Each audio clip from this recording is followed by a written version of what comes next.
Friends, Jesus youth കീറോസ് buds ഒരുക്കുന്ന പുൽക്കൂടിലേക്ക് ഒരു തീർത്ഥാടനത്തിലേക്ക് എല്ലാവർക്കും സ്വാഗതം.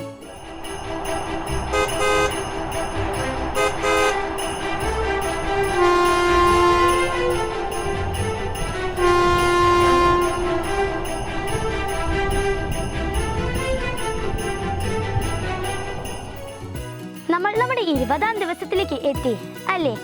എങ്കിൽ നമുക്ക് നമ്മുടെ മനോജത്തിന്റെ മെസ്സേജ് കേൾക്കാം. ഹായ് ഫ്രണ്ട്സ്, ഈശോയുടെ പുൽക്കൂട്ടിലേക്കുള്ള ഈ തീർത്ഥാടനത്തിൽ ഇന്ന് 20-ാമത്തെ ദിവസം നമ്മളെത്തി നിൽക്കുവാണേ. നമ്മൾ ചിന്തിക്കാൻ പോകുന്ന ഒരു കുഞ്ഞൊരു കാര്യം, അന്ന് ഈശോ ജനിച്ച സമയത്ത് ഈശോയുടെ ശത്രുക്കൾ ഈശോയാണ് തെറ്റിദ്ധരിച്ച് അനേക കുഞ്ഞുങ്ങളെ വധിക്കുന്നുണ്ട്. ശത്രുക്കൾ അവരുടെ ഒന്നും ഒരു നിസ്സഹായമായ അവസ്ഥയിൽ അവരെല്ലാം വധിക്കപ്പെടുന്നുണ്ട്. പ്രിയപ്പെട്ടവരെ, നമുക്ക് ഈ ലോകത്തിൽ അവരുടെ സ്വാർത്ഥത മൂലം, മറ്റുള്ളവരുടെ സ്വാർത്ഥത മൂലം വധിക്കപ്പെടുന്ന, കൊല്ലപ്പെടുന്ന എല്ലാ കുഞ്ഞുങ്ങൾക്കും വേണ്ടി നമുക്ക് പ്രാർത്ഥിക്കാം. പ്രത്യേകിച്ച് ഈശോയോട് നമുക്ക് പ്രാർത്ഥിക്കാം. ഉണ്ണീശോയെ, ഈ ഒരു ജീവിതത്തെ ഓർത്ത്, നീ ദാനമായി നൽകിയ ജീവിതത്തെ ഓർത്ത് നിനക്ക് നന്ദി പറയുന്നു എന്ന് പറഞ്ഞുകൊണ്ട് നമുക്ക് ഈ ഒരു ദിവസത്തിൽ നമുക്ക് ഈശോയോട് പ്രാർത്ഥിക്കുകയും ചെയ്യാം കേട്ടോ. ദൈവം നമ്മളെല്ലാവരെയും സമൃദ്ധമായി അനുഗ്രഹിക്കട്ടെ. Thank you.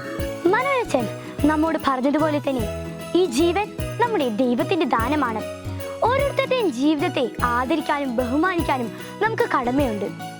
എങ്കിൽ നമുക്ക് ഇന്നത്തെ പുണ്യത്തിന്റെ പൂമത്തിലേക്ക് ഈ പുണ്യം ചാർത്തി വെക്കാം. ഹായ് ഫ്രണ്ട്സ്, എല്ലാവരും പൂവൊക്കെ ഉണ്ടാക്കി റെഡിയാക്കി വെച്ചിട്ടുണ്ടല്ലോ.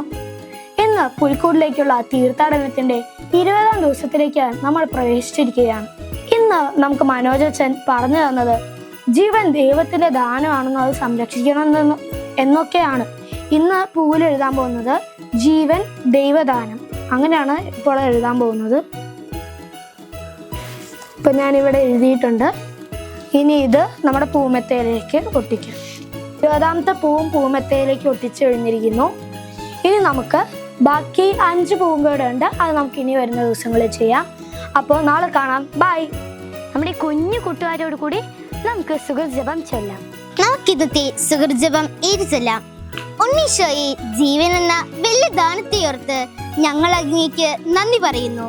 ഉണ്ണീശോയെ, ജീവൻ എന്ന വലിയ ദാനത്തെ ഓർത്ത് ഞങ്ങൾ അങ്ങേക്ക് നന്ദി പറയുന്നു.